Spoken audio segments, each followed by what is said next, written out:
Angela Spignese, health and movement coach, and today I wanted to bring you a quarantine food product review video. So whenever I'm watching somebody review food products or any type of product really, or doing a food haul or eating at a restaurant and doing a review, it really relaxes me. So I thought it would be fun to do one of those videos for you now because everyone's kind of going through a stressful time. We're in our homes, we're social distancing, and so I thought this might be fun. And before we get started, in the link below or in the description below, I have a link to Feeding America where you can donate money. The money will go towards food banks across the United States to help people who are struggling during this time, especially for children who are still going to the schools in their area to get meals. It will go towards that if you're interested. I didn't want to do a review about food and also not put a link there where you can help others in your area. I know it's hard because we can't actually go out of the house to necessarily help people. And so that is a way that you could do that online. And so to get started today, these are sort of healthy-ish products. Of course, the healthiest things that you can eat are fruits, vegetables, whole grains, great sources of protein. But these are more products that are kind of healthy and maybe you're unsure if you should buy them. And so I just wanted to review some of the things that I've tried lately to see whether I liked them or not. So first, I have Simple Mills Everything Sprouted Seed Crackers. And on the back, they have a nice little description of their product, which I think is really cute. These are gluten-free, vegan, paleo-friendly, dairy-free, and soy-free. So I read that off the package. And I like these a lot because I went gluten-free about consistently off and on for the past 5 years, but more seriously recently due to health issues. And for those of you who don't know, gluten is found in most wheat products, so typically crackers, which this is a great alternative for those of you who are excluding or eliminating gluten. This is a great option, and this is a list of ingredients there. So it has a seed blend, which they've sprouted, flax, sunflower, hemp, chia, tapioca starch, cassava flour, organic sunflower oil, organic onion, garlic, sea salt, rosemary extract, and citrus flour. That I'm not really certain what that is. So again, when an ingredient list, it's fairly long and most of it is recognizable. But so that's why I would recommend it if you're going to do a cracker alternative. If you read the label of most, like a Ritz cracker or any other type of traditional cracker that you would see, it's probably going to include sugar and many other ingredients that you're not really going to know what they are. And so that's why these are great. That one citrus flower, again, I'm not positive, but I can look that up later, and that's something you could look up online as well. These are really great. This flavor was a little bit garlicky, and it almost tasted like a little burnt, but I almost finished the whole box, so really it didn't affect me that much. But my friend got me into these, and I love the almond flour ones, I believe, and those ones, they almost taste more buttery and like a wheat thin, right? Yes, wheat thins. I loved those growing up. I'm sure many of us ate those or still do. And so I would check out the almond ones for sure. But the everything ones are nice and dense and they have a lot of nutrients, so these are really good. All right. So next product, I have Brami Italian Snacking Lupini Beans. I don't know why that's funny to me. So silly me, I didn't really read the package, and I was thinking that these were like a dry, like a crunchy, you know how you can get like dried chickpeas or something like that? I thought it was like a dried lupini bean, but it's not. It's actually like it says here, marinated with garlic and rosemary, and so I just got very excited and decided to purchase them. They are vegan, gluten-free, soy-free, prebiotic. Prebiotic just is basically foods that, most foods are considered prebiotics, right? They're the nutrients and minerals we get. And versus probiotic, I've explained this in another video, or I think on the podcast, where a probiotic is made up of like healthy strains of bacteria that our microbiome and our gut needs. And again, it says 7 grams of plant protein, 60 calories. In case you're counting calories, that's good to know. And so the ingredients: lupini beans, water, vinegar, sea salt, garlic, lactic acid from the vegetable fermentation, and rosemary. So the ingredient list is not too long. It is non-GMO verified. And what was I going to say about this? Yeah, so they're not bad. They just weren't what I was expecting. But if you really want something that's fresher and is like you're just snacking on beans, then this is where it's at. And yeah, I feel so silly because it even says here, a fresher alternative to dry snacks. And I was like, why is this not dry? Okay, so I grew up in an Italian family, like my family's half Italian. And so we would grow up around like Christmas or bigger holidays eating like antipasti or antipasto like platters. And so I could imagine these being added to it because they have like that marinated mushroom or like olive taste with like prosciutto and like salami and like cheeses. That's kind of the flavor this reminds me of, in case you're wondering. So yeah, overall it's not bad, it's just not what I expected. So you can decide. All right, I'll put this here.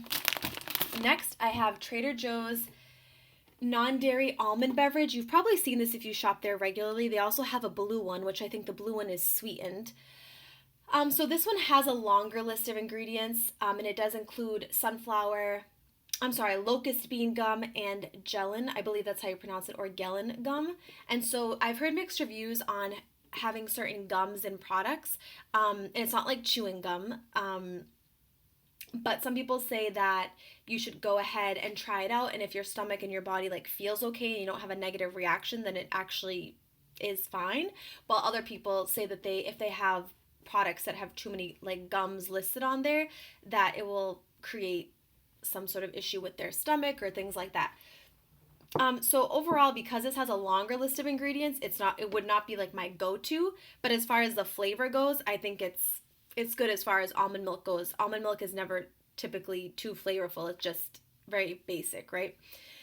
But in one of my Instagram stories, I actually posted, it's like a bottle and it's green and it has like almonds on it, and it's also from Trader Joe's, and that is just water and almonds. So very basic, and that is my preference. But I'm sure they came out with that as a reaction to maybe people being like, oh, why do you have so many additional ingredients? But the best way to do is just to make it at home, which I actually have never done. But yeah, so that is the almond beverage. Next, we have these. I also posted these in the story. These are called Perfect Bars. This is the coconut peanut butter. You have to keep them refrigerated. And this is dark chocolate peanut butter. I've also tried the almond butter, and there's like a plain peanut butter one as well. So these are like low sugar, high protein. So it's a great protein bar. What I would say about this is they do have quite a long list of ingredients, although they are USDA organic. They do have this one, because it has chocolate chips, does have cane sugar, but typically they just use honey to sweeten it, in case you are looking out for that. They also do use organic dried whole egg powder and organic non-fat dry milk, which is not really something that I want to be consuming often because I'm iffy with dairy. And again, it's not like you're drinking fresh cow's milk. It's definitely processed. But what I would say about these is, one day before a dance rehearsal or a dance practice, I wanted something that would keep me like nourished or full for a good 2 hours, and this was really, really filling. So for me personally, I'm not going to eat them every day, but if I had to choose a bar or try a new one, it's really good as like maybe a treat.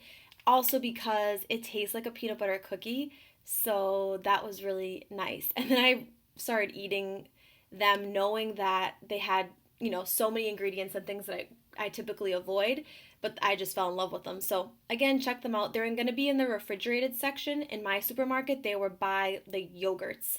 So yeah, see how you like them.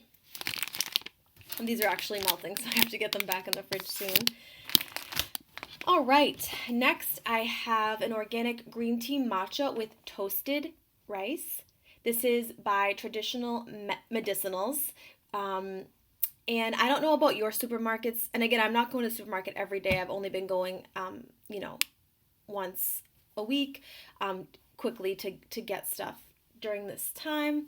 And I noticed that all the teas were on sale. I don't know if you noticed that. I don't know if they're encouraging people to like take care of their immune system and really relax and de-stress or decompress. But that's why I got this. And I love matcha. I mentioned that in my podcast. On the second episode, we talk about healthy travel tips. And I mentioned how I love Trader Joe's, like the little shaky packet matcha powders that they have. And so I thought this was going to be powder because I saw the powder here, but it's not. It's a tea bag, and which is fine. It is good, and I just made some right now, and it wasn't bad, but it's not a very strong taste versus when you actually have the matcha, you get the full flavor. And this is a combined with toasted rice, which I actually surprisingly liked this because when I visited, my brothers lived in Japan for many years, and I got to visit him recently. I'm sorry, not recently, like 3 years ago. I shouldn't say recently. And there was a lot of toasted rice teas everywhere. That was I believe that's what it's called. If I'm mistaken, let me know. But it had that flavor, which I kind of missed because it's not something you often get here. Like there, you would get it even at like a Starbucks. It was kind of like one of the basic teas, like traditional teas. So that was a plus, but overall it was pretty like bland. So because I was wanting that like matcha like punch, because it's, matcha is caffeinated and packs a punch. So it's not bad. I would maybe recommend trying some of their other teas. And also this is mildly stimulating. So just so you know, matcha does have caffeine. Okay, so there you go. And the final product, I actually haven't used this yet, but it is gluten-free Mighty Tasty Hot Cereal by Bob's Red Mill. I love this brand so much. I've used their almond flour, their gluten-free flour, which I've used recently to make some pancakes that I also posted on my Instagram. And most recently, I think I posted this in a story, I made oat bran. I used Bob's Red Mill gluten-free oat bran cereal, which is more of like creates a porridge that you can make with your almond milk in the morning. So this is actually very similar. It has like a similar texture, like it's a little bit like a meal almost versus like oats, versus whole oats. So this one's made up of whole grain brown rice, corn, whole grain sorghum, whole grain buckwheat. So it's like a nice mix, and I'm always trying to change the different grains that I'm having in the morning because it gets pretty boring, but that's really the best. That feels the best on my system and on my stomach. And so I figured I would try this, and I will make a little story or something about it later. But I wanted to show you the oat bran one, but I had recycled the package before the video. So it's really good, and I think they'll both have a similar texture. I boil this, you can just follow the directions, boil it with some almond milk, and then I top it with a sliced banana and some nut butter, or you don't have to top it with anything else. If you want to add a sweetener, you can add honey, or I typically add vanilla and cinnamon to the mixture so it has like that nice cozy feel, right? And taste. So again, I really love all of their products, and yeah, if you're someone who doesn't like typically eat breakfast, or you have like stomach issues in the morning, this might be something to try. So that is it for today. I hope you enjoyed this and it was a little bit relaxing for you. Again, remember that below you can check out the Feeding America link in case you do want to make a donation to food banks across the US. And also, please don't forget to subscribe to my YouTube channel. I'm going to try to put out more content. And I also have a link in the description, or links in the description to my Instagram and to the Salsa Soul Food podcast. Thanks so much, and I'll see you next time.